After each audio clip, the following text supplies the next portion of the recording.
Okay, well, thank you for having me here. Thank you, Heather, for inviting me. I appreciate that, and thank you all for coming.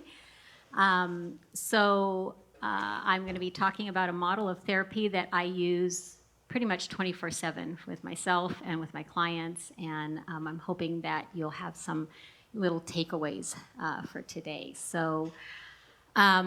First of all, who has seen the Inside Out movie, either one or two or both? Some of you. Okay. So I've seen Inside Out 1. I have not seen 2. So I actually had to go back and rewatch 1 because I wanted it. There's something similar with the Inside Out movie with what I'm going to be talking about. And just to recap briefly, there's this 11-year-old little girl named Riley, and she moves from the Midwest with her parents to San Francisco. And we get to have a view of what's going on inside her head and all of these little emotions that are going on. They're all personified. And these emotions are attached to memory. So whatever emotion she had, at the time of something happening, it becomes a memory, and then it's stored away, and or it's stored in the subconscious, or it's just discarded. So that's kind of the premise of Inside Out. And there's these just different emotions that are going on inside her head, and we get to see that. So I'm going to share with you the model of therapy that I use. It's called Internal Family Systems, or IFS. And it's like having a family of little parts inside us. It's something that's impacted my life personally, and I hope it impacts my client's life. I do see progress and a lot of things happening for people that I work with. I'm going to share with you, because we only have about 40 minutes up here, it's a very brief time. I'm going to share with you like a really top level. We are not going to go deep. So just to let you know, there's so much more to this than what I'm going to share, but we're going to do a little bit of some getting to know some parts of yourself too. So that's going to give you an idea of what we're going to be doing. My hope is that you'll be able to take away from this a little bit more of an understanding of what's going on inside you, and maybe pique your interest in maybe wanting to learn a little bit more. I'll share a book with you that you might be able to look into a little bit more afterward. So like the characters in Inside Out, we have different aspects of our personality going on. And I might say we have multiple personalities inside us. So it's not a diagnosis. There's nothing wrong with it. It's actually how I believe God has created us. Not just with one personality, but with many personalities inside us. So let's just say we have many personalities. IFS, again, that's Internal Family Systems. IFS calls them parts. And so why would we call them parts? So I'm going to give you an example of even something just presently for me. When Heather invited me to speak, there was a part of me that's like, no. I am an introvert. I don't like getting up and speaking in front of people. It's just, okay, so there was that part. And then there was another part of me that's like, oh, I like Heather. I'd love to, do this. If Heather's asking, okay, I will.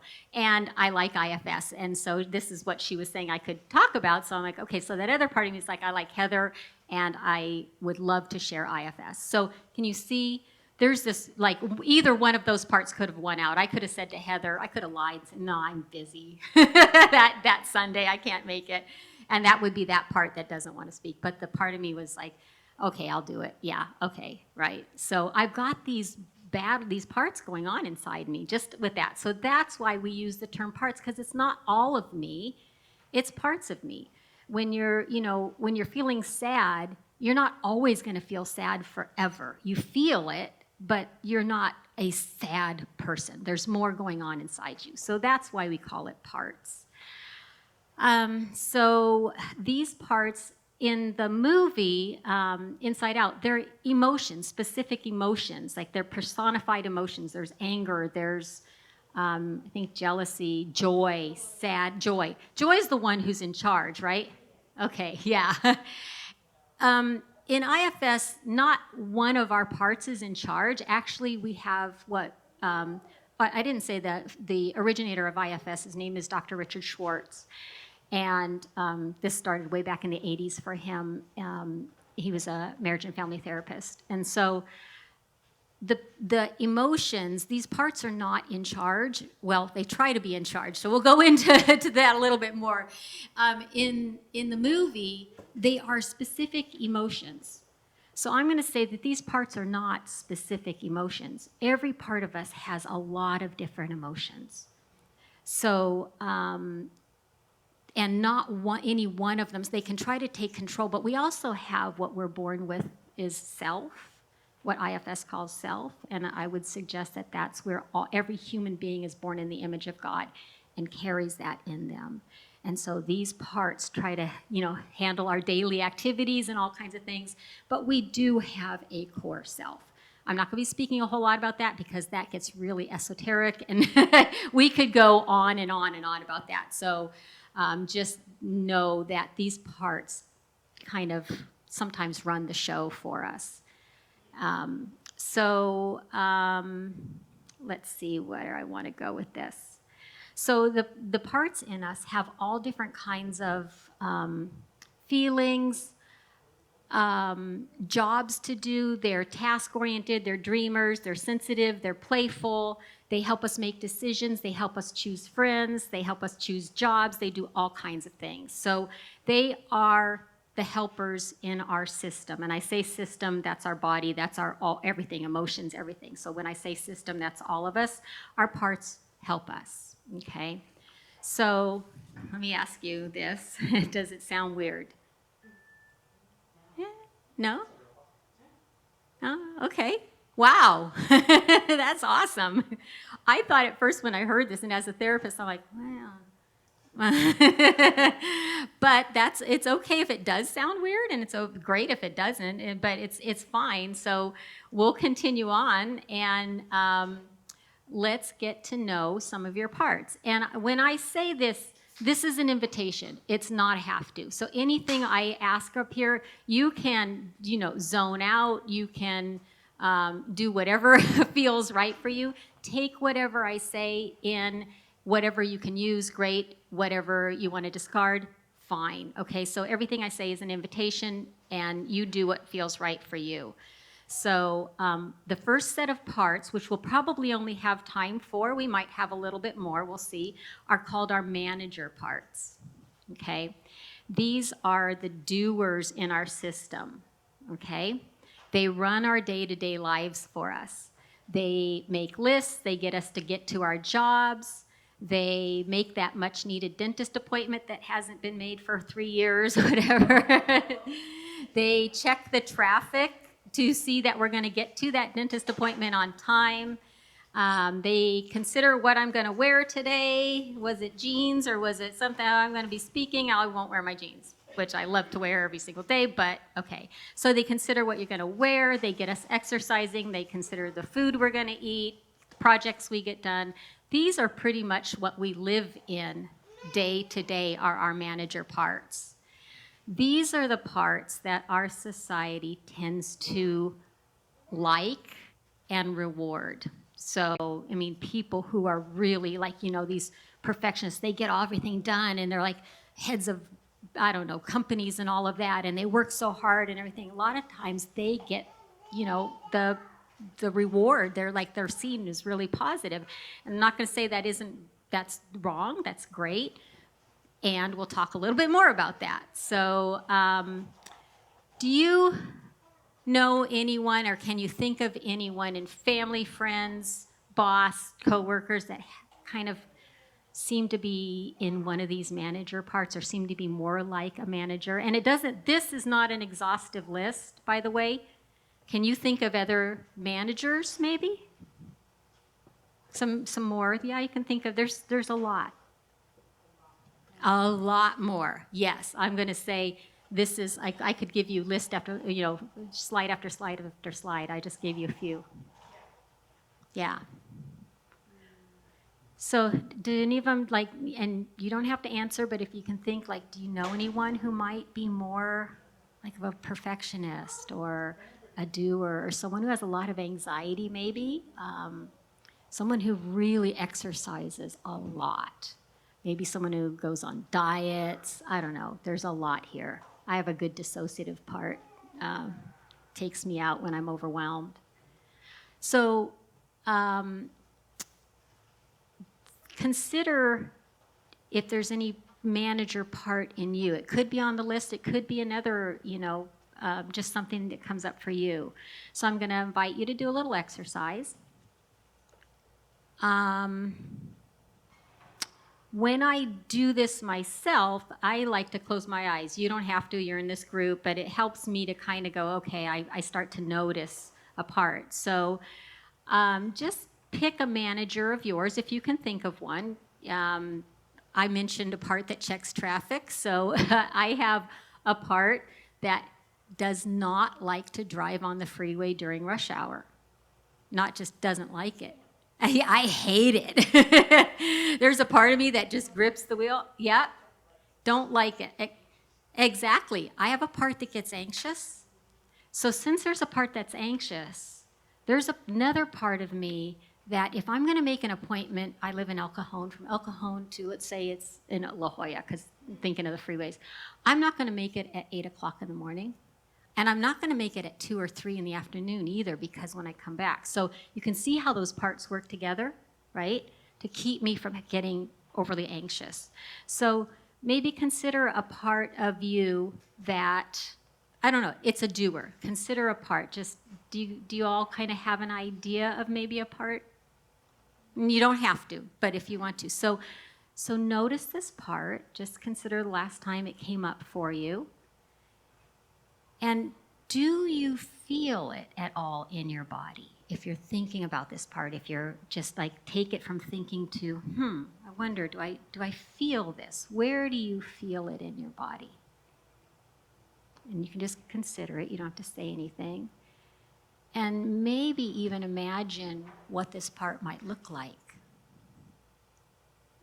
And it can be, anything, whatever shows up in your mind. Right? And I just want to say you may not have any visual at all, and you may not even feel anything, and that's okay too. And if you do, if anything comes to you, even if it's just a feeling or you have a visual, it's like, how do you feel toward this part of yourself? Do you like it? Do you not like it? Do you appreciate what it does for you? Or are you bothered by it? Consider it.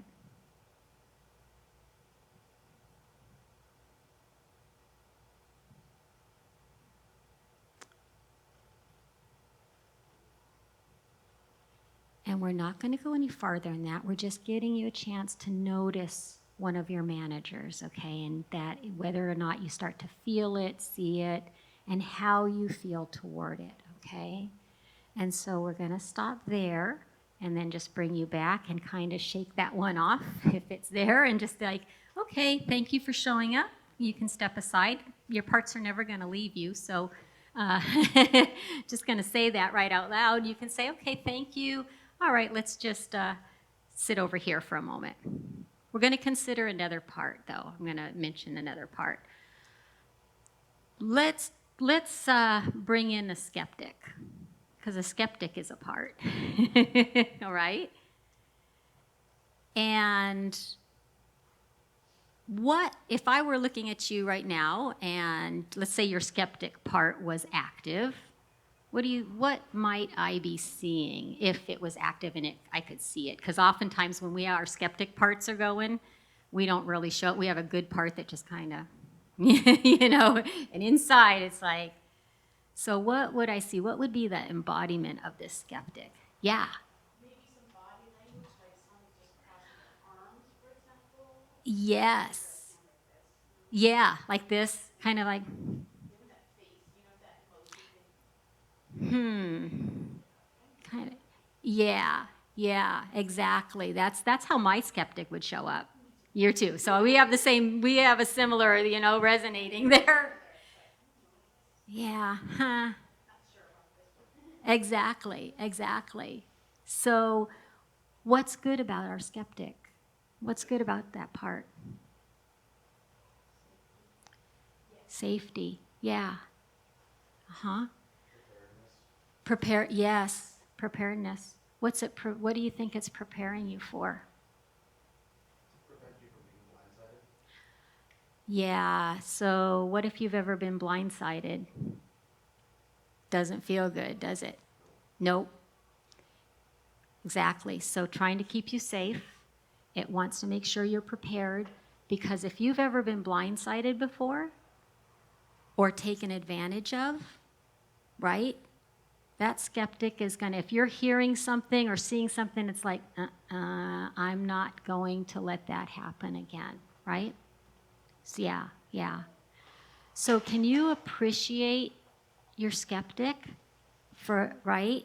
That part of you, when it hears something, it's going to check it out. It's going to make sure that doesn't happen to you again. And so the motto of many of our managers is never again, right? And we can appreciate that because that's how our parts work, right? That, like I said, I believe that's how we are created to handle pain, right? We'll talk a little bit more about that. So, thank you, skeptic. Step aside for a moment. One more part. Yeah, here we go. So that we appreciate it. And when we say step aside, anytime we do that with our parts, it's like, hey, you're not going anywhere. We are born with these parts, they are staying with us. Okay? So we're just going to ask it to step aside and we're going to consider one more part. Okay, so does anyone ever get angry? Anyone not ever get angry? I have some people say, I don't get angry. They, they get even. That's a part, right? Revenge. Revenge. And well, and some people just have another part that doesn't let them get angry. They want to get angry, but it's like maybe they've grown up in a home that's not allowed or whatever, right? But we all have parts that get angry. And I'm going to remind you, it's not an angry part. All of our parts can get angry for one reason or another, right? Okay. So consider either the last time you got angry or maybe a time that you just remember. I can think this morning, but just think about or consider a time that you got angry. And you can keep your eyes open if you want to, but if you kind of just shut them just a little bit, notice the anger, and you're just kind of welcoming it in and going, okay, where do I feel that? Do I feel it? Again, you don't have to. It's okay if you don't, but do you notice that anger in or around your body? And got to say, mine tends to show up. It's different at different times. It depends on the situation, but mine tends to show up first in my gut, then it kind of moves up my body. It just kind of takes over my whole body. It goes up into my head, and I just really feel my anger, okay? And then, do you get a visual of your anger or this part of you that might have gotten angry? Is there any kind of visual? Again, you don't have to have one, it's just a question to see if you have a visual of it. And how do you feel toward this part that gets angry? Many people don't like their angry parts, the parts of them that get angry, right? Okay, so you can come on back if you're kind of just noticing and thank that part for showing up. And again, some of these parts you might need to take a breath if you don't have to. We're not taking a breath to get rid of it. It's just to kind of give us some space. What's the good thing or the positive thing about our anger?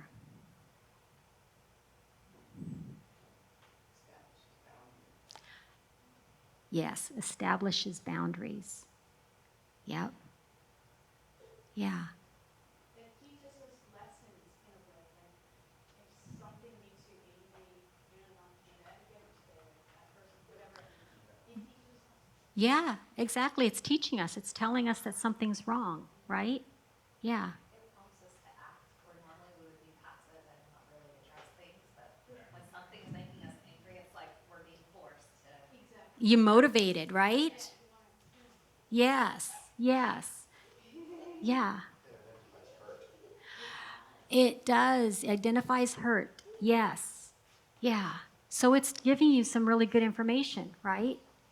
If there's hurt there, anger shows up, you know there's something going on, right? Helps you to set boundaries. Helps you to, it's giving you some information about what to do. Maybe I need to distance, right? So, and it does, it encourages us to act. I have a justice part, I call it. And it's like when I see injustice, I just feel, I kind of feel rage, I have to admit, and I don't act on it, but yes. Like when I see some people posting things that are offensive to me, I just want to just repeat it. Scream. That's the action part. Yes. But I don't. Yep. Yep. But it's giving you information, right? You want to, I don't know if you heard her say that, if someone posts something, I mean, social media can be really hard because we're not seeing each other face to face and oftentimes things get out of hand. But yes, but it does. It's right. It just gets angry parts going. Yes, yes. You want to, So it does. It encourages you to do something, right? It's telling you something's wrong. So how do you feel toward an angry part, a part that gets angry about things where maybe boundaries are crossed? Maybe there's something that somebody is doing that is wrong. It feels wrong. It's not right, and I need to do something. So if that part is informing you, how do you feel towards that part? Frustrated? Okay.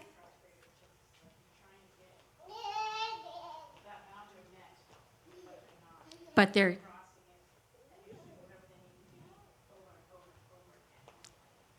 yeah. Exactly. Talking to a wall, this person keeps coming back at you and you get, you get frustrated too. So there's another part in there, by the way. There's an angry part and there's a frustrated part. Mm. Yeah, they do. They're a family. They know each other and some don't. Yeah, exactly. Yes. Did someone else have, sorry. Anyone else? Yeah, that's great. That exactly. So feel frustrated. Does anyone else have any feelings toward their angry part when we say that they're Like a love hate. Sometimes I love it. Like you can get what you want through anger. uh-huh? Sometimes.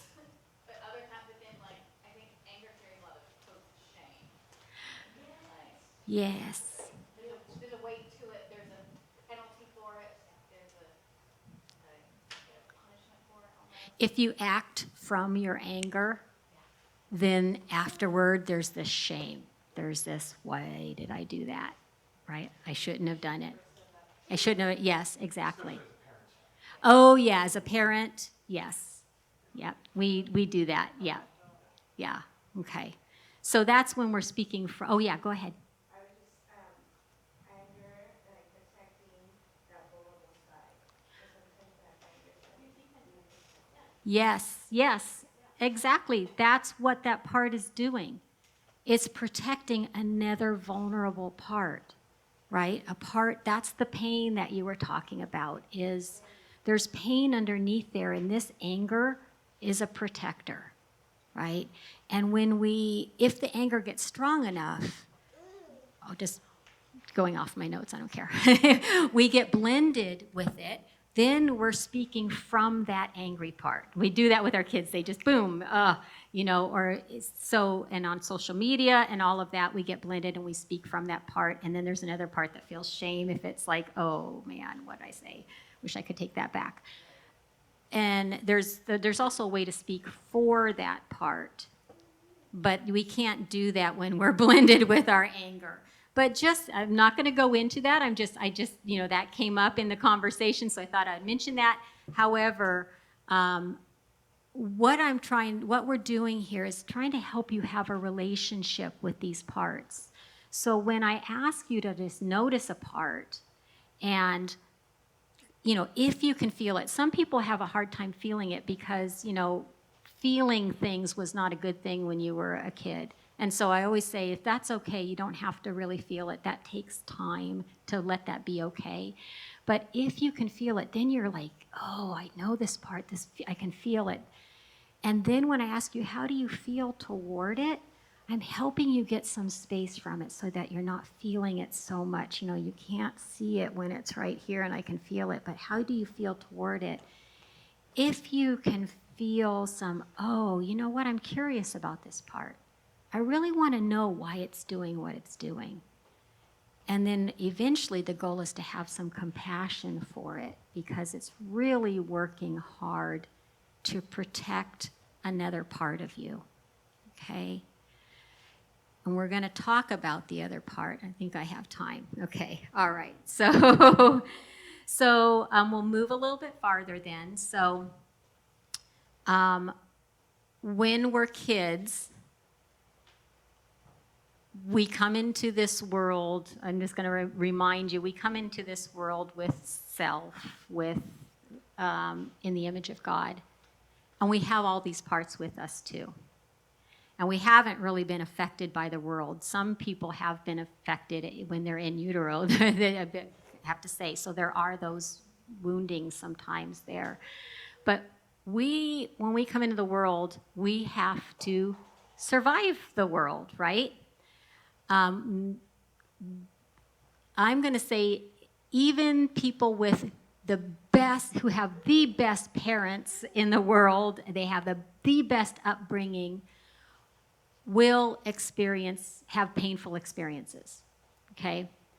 I was going to stay away from the word trauma, but pretty much everyone experiences some kinds of trauma, and some more than others, all right? So these parts of us that are our helpers, when we're kids and we experience some kind of something distressing and it doesn't get resolved, what happens is the effects of that distressing event, we carry it with us as a burden. Usually it happens in childhood for the most part, and teenage years, but we carry the effects of that with us as we grow up. So when we're a kid, we don't have a lot of choices, right? We can't just say, well, I'm leaving, if you're going to treat me that way. You just don't. So what do we do to manage the pain that we've experienced? Yeah. Some people withdraw, some people distract themselves, other people just go with it, so yeah. Yeah. So some people withdraw, just repeating so everyone can hear, some people withdraw. Some people distract, because if we have pain, we can't walk around with this pain all the time, right? So withdrawing is a part. There's a part that will take them, maybe go to their room or hide or something, right? A part will help them to withdraw whenever maybe there's conflict or there's something scary happening to them, right? Or distract, find some way, go make believe somewhere, and that's a dissociative part will come in and help them get out of that pain, right? So what happens is these parts that are our helpers that are just, they help us do daily life, is they get pushed into a role, or they have to take up a role of protecting the pain, keeping the pain down.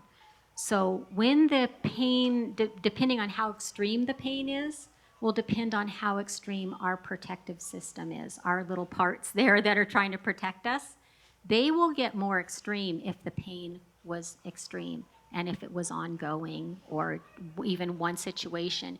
Even, and I'm going to say this because some people go, I haven't experienced anything all that bad, but I'm anxious or whatever, is even the misattunement with a parent. Like, a parent doesn't quite get what the kid needs. That can be painful for a kid. So we got some littles over there. Talk about kids. Here's our little kiddos. That's okay. So these exiles are mostly little kiddos in our system, like the little one there. That's what they do. They're like, let me out, let me out. So that is what they do. That is what happens when the pain from when we were little kiddos comes up. So we can't, that pain, there are parts of us that feel like back when it happened, if it starts coming up now, I'm going to get overwhelmed. It's going to be too much for me. That's our protectors stepping in and going, nope. Mm-mm. So our protectors, our managers, get pushed into a role. They're kind of burdened in a way with protecting the parts of us that have the pain from coming up. So they're proactive. They will try to look around and make sure that doesn't happen again. So if I go into a situation and I don't know, I see that looks risky for me, a part of me is going to go, no, I'm not going to do that because that's going to be too painful, right? So it's a good, just helping you to understand why we feel this, why am I feeling so much anxiety? Why am I feeling so much anger? Well, probably it's a part that's protecting from something that happened a long time ago, okay? It just feels like it's in the present. So that's why we try to feel it in our bodies. So let's go to the exiles, just since we are talking about the ones that carry the pain. We call them in IFS exiles. These are our children, younger parts who normally, when they're not burdened with pain, these parts of us are like these kids, right? They're playful, they're creative, they're the parts of us that like to have fun, and they're very sensitive and vulnerable, right? So normally when we think of and by the way, this is something I want to say, we don't have a child part or a younger child. We have a lot of them, okay? Just going to say that right now. When someone says your inner child, it's like, yeah, there's like 50 of them in there, okay?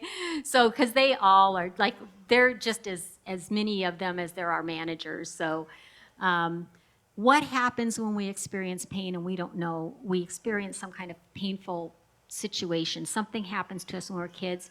We have to make sense of it. We have to survive in this world. And so what can happen is we take on a burden of, like some of these, I'm unlovable, I'm not good enough, I'm unworthy, I'm stupid, I'm bad, I'm alone, I'm hopeless. These are the burdens that we take on when we're younger and going up teenage years, but mostly when we're kids. And even as adults, we have what we call neo-exiles that happen to us. But just naming that, we call them exiles because our other parts are doing everything they can to not let that come up, right? So that's when our managers get pushed into a role that is not our normal, the ones that are just running our day-to-day lives, right? Because not all our parts are burdened, right? Okay. Let me see if there's anything else. Does anyone have any questions about that? I'm just going to, take a pause here because I know I've been blah, blah, blah, blah, blah. So if you're connecting with the exiles, where do you start? Do you just run to therapy and say, like how? stop. Yes. So we do not go to the exiles for a good period of time. Because think about it. If you've been living your life with parts, I'll say protectors, the managers who are burdened to hold this down, you've probably been living with that from the time, let's say you were 5 years old and something happened, 3 years old, whatever. You have been living until the age now where these parts have been trying to hold it down. So if we were to try to work with these parts right away, what we do is we bypass the manager parts, the protectors, and they're like, what are you doing? And we get a lot of backlash, right? Does that make sense? I mean, if we've got this protective system, we'd better get permission from these protectors before we go to the parts that they are so terrified are going to come up. So if we skip that, then we start having this relationship with these parts that got harmed, then that's going to bring up a lot of stuff for us, right? And we didn't get permission from our protectors. That's not safe. So we go to, that's what I'm talking about, this relationship with your protectors, your managers.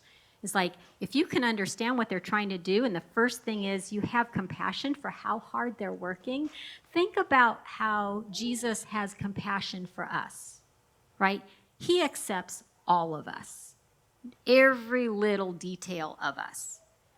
And I was thinking, like, love your neighbor as yourself. And I'm like, well, if you don't love yourself, how do you even love your neighbor? And right? And we have parts of us that there's so much shame, and, you know, it's just like, we need to have these relationships with these parts in order to really love the parts of ourselves.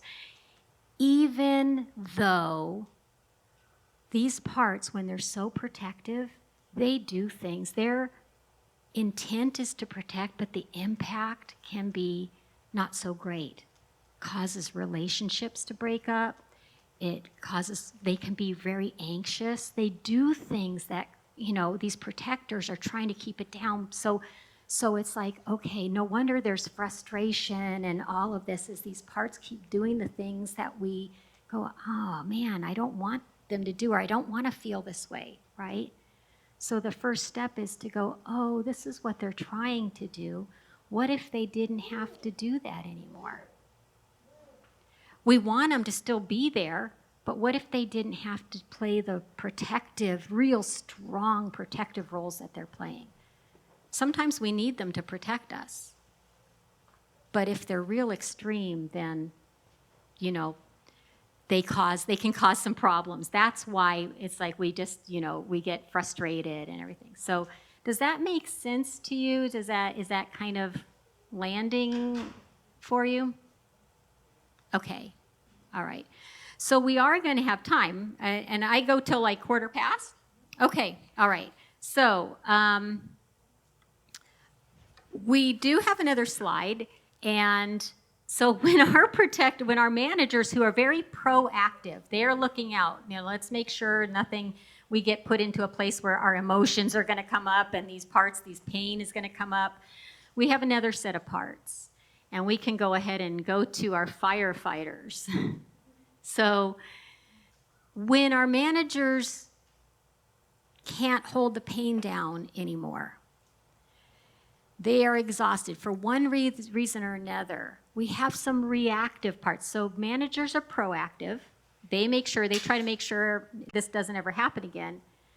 Firefighters are really extreme parts that come in, and if the pain is coming up and it's so overwhelming, they've got to come in there and, you know, basically burning down the house. Kind of, it's like they come in, the house is burning, they're going to douse it, and they don't care what the consequence is, because the pain is just too overwhelming. So oftentimes what happens is they've got to put it out, and so drinking, you know, drug use, any compulsive kinds of behaviors, gambling, gaming, binging, and binging can be eating, or it can be Netflix for 8, 10, you know, whatever, for days, weeks, whatever. Right? Those are very, very dissociative parts, right? And we have some dissociative parts of firefighters can just take you out. It's just too much, right? I put up starving because I work with, anorexia too, but that is a firefighter part. It's like, I've got to have control. Control's taken completely away from me. I want it back. When anger turns to rage, that's a firefighter. Cutting, sexual acting out, and, even suicide, and I'll name this, is people who feel suicidal. That is a part that is like, the pain is so bad. The only way I can see to relieve you from it is to take your life, right? Our parts, when the pain is so bad, are very tunnel visioned. They cannot see anything beyond getting you out of the pain and their purpose. And so even with a suicidal part, it's like, oh, wow, I get it. I get what you're trying to do for me. And if you can get some space from that part, you can have some, again, there's where self is there are other ways to help me with my pain. I know you think that taking me out is the only way, but there are other ways. And if you can stay with me long enough, we can figure it out, right? So if we understand the positive intention, it just wants you out of the pain. That's what these parts are trying to do, right? So our firefighters are the ones that society is like, oh, those are bad, those are awful, because they have dire consequences. So it's like, that's the truth. However, if you understand what they're trying to do, it's the pain has gotten so overwhelming that they are the ones that have come in and tried to handle it, right? And so maybe we can have a little bit of compassion toward these very hardworking parts to go, okay, wow, you are really the heroes in the system trying to keep it down. The goal then is to really hear them. What are they trying to do, and who exactly are they protecting? Is it you? It's usually your exiles. It's usually the ones that we have, parts of us have pushed down because we haven't been able to work through that pain. So that's the only way they know how to do it. So if we can understand them and really listen to them, what they're trying to do, the goal is to have a relationship with them so that they can relax for just a little bit, so we can start to learn about these exiles and hear their stories from them, where they got hurt, what that was like. Oh my gosh, I'm going to feel that pain. It's like, here we go. But you don't have to be immersed in the pain. You just want to hear what this little kiddo or teenager wasn't heard. You're there. Yourself is there to hear it. And then there's a process of healing, which I won't go into, but that is the key.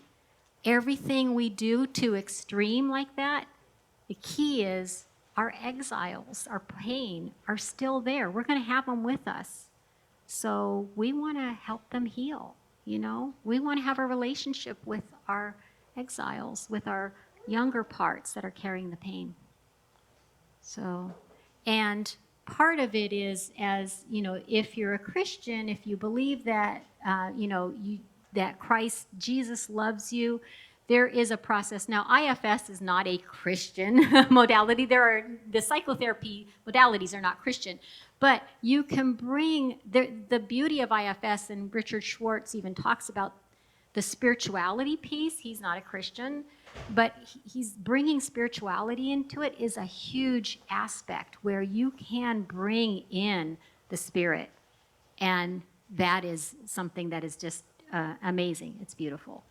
But so I think that's where I'm going to end. I went completely off my notes because I just this is my thing here. And I know there will be a question answer time if you have some deeper questions. And I don't know, Heather, if you want me to open it up to questions or just move on from here. Yep. Okay.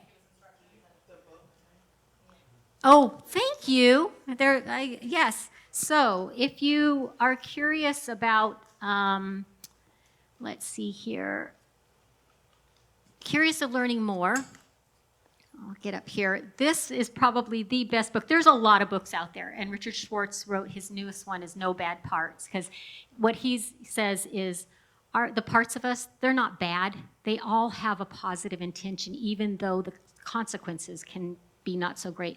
So this one is called Internal Family Systems Therapy, second edition. Richard Schwartz and Martha Sweezy. Yeah, Martha Sweezy. I would say, it's an expensive book. I was looking on Amazon, and I think it was like $40, and used it was like $30.